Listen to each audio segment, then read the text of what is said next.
बात करने के लिए इस्तेमाल आप इस उपकरण का करते हैं, लेकिन ये बॉम्ब बन सकता है और खुशियां तक छीन सकता है। मोबाइल बॉम्ब की वजह से आज वो जिंदगी के एक ऐसे मोड़ पर आ चुका है जहां उसे अब सब कुछ वीराना नजर आता है। पल भर में ये सब कुछ कैसे बदला, कैसे एक हंसते खेलते इंसान का सब कुछ उजड़ा, अब वो डॉक्टर्स के चक्कर लगाने के लिए क्यों मजबूर है, क्या अब उसकी जिंदगी वापस पहले जैसी सामान्य हो सकती है? कहना मुहाल है। अपने शरीर के दाहिने भाग की प्लास्टिक सर्जरी करवाने के लिए भोपाल से दिल्ली आया रवि दिल्ली के एक बड़े अस्पताल के कई चक्कर लगा चुके हैं। आपको यकीन नहीं होगा, लेकिन रवि पिछले 8 महीने के दौरान 10 सर्जरी करवा चुके हैं। जी हाँ, 10 सर्जरी के बाद भी रवि का चेहरा, उसका शरीर इस लायक नहीं हो सका कि वो सामान्य इंसान की तरह जिंदगी गुजार सके। ये है मोबाइल बम की ताकत, जिसने रवि से न सिर्फ उसकी एक आंख छीन ली, बल्कि उसके शरीर का एक पूरा हिस्सा तहस नहस कर डाला। अब रवि बस एक ही सवाल कर रहा है, क्यों, आखिर क्यों, ऐसा क्यों हुआ?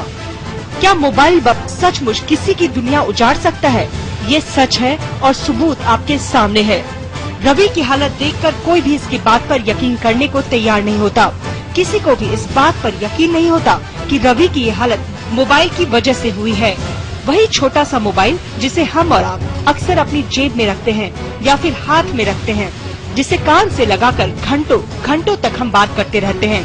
रवि भी अक्सर यही किया करता था, लेकिन एक रोज मोबाइल बम फटा और चंद लम्हों में सब कुछ बदल गया। अब न रवि चहकता है, न हंसता है और न ही गुनगुनाता है। मोबाइल बम रवि के शरीर का खून तक निचोड़ चुका है। रवि को आज भी याद है वो मनहूस दिन, 1 अगस्त 2013, जब रवि के मोबाइल की घंटी बजी थी और सिग्नल न मिल पाने की वजह से मोबाइल पर बात करते हुए वो अपने घर की 3री मंजिल पर जा पहुंचा, इस बात से बेखबर कि 3री मंजिल पर मौत की शक्ल में बम उसका इंतजार कर रहा है। रवि मोबाइल पर बात कर ही रहा था कि अचानक एक धमाका हुआ और वो बेहोश हो गया, और जब करीब 45 मिनट के बाद उसे होश आया तो उसकी दुनिया उजड़ चुकी थी।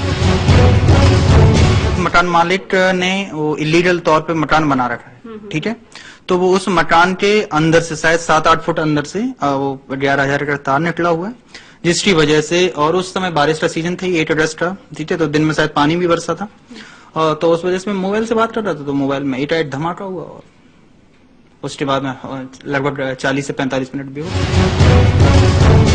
दरअसल जिस जगह खड़ा होकर रवि मोबाइल पर बात कर रहा था, उससे करीब 7-8 फीट की दूरी पर 11,000 वोल्ट का हाई टेंशन वायर था।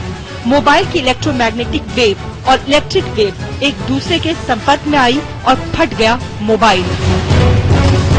हाई टेंशन तार के साथ मोबाइल से मैं बात कर रहा था, तो उस समय मोबाइल में एक धमाका हुआ, जिसके कारण मेरा पूरा चेहरा झुलस गया, ठीक है, और कुछ प्रॉब्लम्स नीचे भी आई हैं, उस वजह से प्रॉब्लम तो ही है।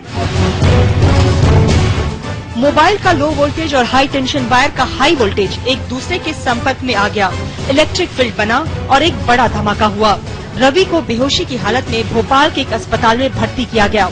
वहां उसे फर्स्ट एड तो मिला, लेकिन उसका सही इलाज तो तभी हो पाता जब उसकी आपबीती पर कोई भरोसा करता। रवि दिल्ली भेज दिए गए। तब तक रवि अपनी एक आंख हमेशा हमेशा के लिए खो चुके थे। This is for the first time I am seeing कि ऐसे मोबाइल के साथ की कॉन्टैक्ट बन के उसका बर्न हुआ है।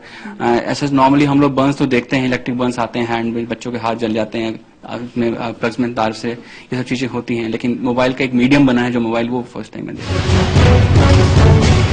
रवि की एक आंख की रोशनी हमेशा हमेशा के लिए चली गई, लेकिन उनके चेहरे और शरीर के दाएं हिस्से को नई शक्ल देने में डॉक्टर की टीम लगी हुई है।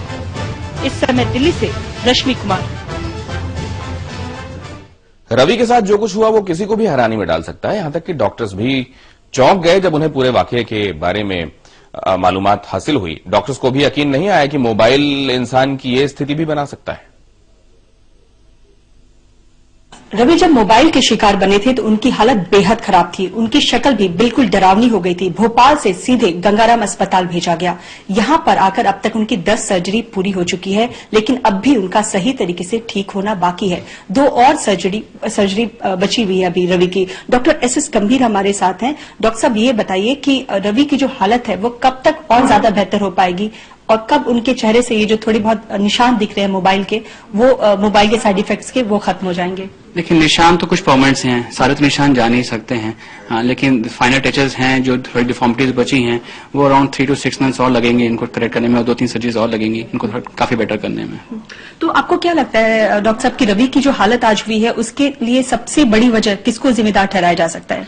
सबसे बड़ी वजह है कि जो आजकल घरों के साथ में हाई टेंशन वायर्स जा रही हैं, वो है जिसकी वजह से ये उनके कांटेक्ट में आए, क्योंकि घर के साथ में हाई टेंशन वायर जा रही है।